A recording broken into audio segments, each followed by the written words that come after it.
కన్యా రాశి వారికి దూర ప్రాంతాల నుండి విశేషమైన సమాచారాన్ని అందుకోగలుగుతారు. బ్యాంకింగ్ ఉద్యోగాల కోసం చేసే ప్రయత్నాలలో మంచి మార్పులు ఏర్పడతాయి. పరిస్థితులు మీకు అనుకూలంగా ఉంటాయి. దూర ప్రయాణాలు, ఆకస్మిక ప్రయాణాలు తరచూ చేయవలసిన పరిస్థితులు ఏర్పడవచ్చు. ప్రయోజనాలను అందుకోగలుగుతారు. మెడికల్ సర్వీసెస్ లో ఉన్న వారికి కాలం అనుకూలంగా ఉంటుంది. మీ ప్రొఫెషన్లోనే మరింత ఎదగడం కోసం కొన్ని విద్యలను అభ్యసించాలన్న ఆలోచనలు, కోరికలను నెరవేర్చుకోగలుగుతారు. అప్పట్లో పరిస్థితులు మీకు అనుకూలంగా లేక చదువుకోలేదు, కానీ ఇప్పుడు పరిస్థితులు మీ క్రమేణా అనుకూలంగా మారటం మానసిక సంతోషానికి, ధైర్యానికి కారణమవుతుంది. సెకండ్ ఇన్కమ్ కోసం చేసే ప్రయత్నాలు అనుకూలంగా ఉంటాయి. సంతాన సంబంధమైనటువంటి అంశాలను దృష్టిలో ఉంచుకొని కొన్ని కీలకమైనటువంటి సందర్భాలలో మంచి నిర్ణయాలు తీసుకోలేకపోతున్నాము అన్న తద్భావన ఎక్కువగా ఏర్పడుతుంది. ఈ వారం స్త్రీలకు నూతన ఉద్యోగ ప్రయత్నాలలో మార్పులు ఏర్పడతాయి.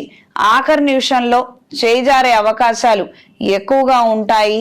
కొంతమంది ద్వారా రికమెండేషన్ చేయించుకోగలిగితే మంచి మార్పులు ఏర్పడతాయి.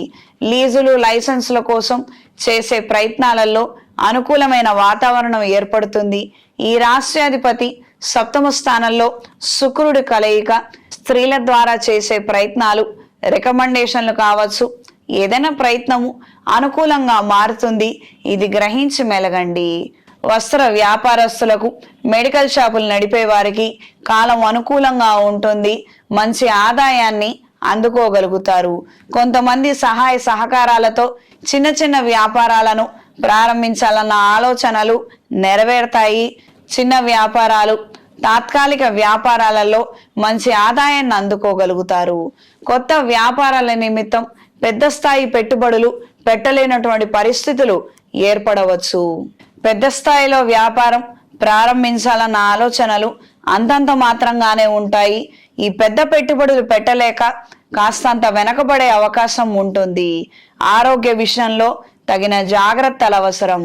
ఈ వారం కన్యా రాశి వారికి కలిసొచ్చే రంగు ఆకుపచ్చ, కలిసొచ్చే దిక్కు పడమర, కలిసొచ్చే సంఖ్య 3. ప్రతిరోజు రుణ విమోచక అంగారక స్తోత్రాన్ని పఠించండి. ప్రతి మంగళవారము, గురువారము, శుక్రవారము లక్ష్మీదేవి అష్టోత్తరం చదువుతూ కుంకుమార్చన చెయ్యండి. ఆర్థిక పరిస్థితుల్లో మంచి మార్పులు ఏర్పడతాయి. ఇంట్లో, వ్యాపార ప్రదేశాలలో లక్ష్మీ తామర ఒత్తులతో, అష్టమూలికా తైలంతో దీపారాధన చెయ్యండి.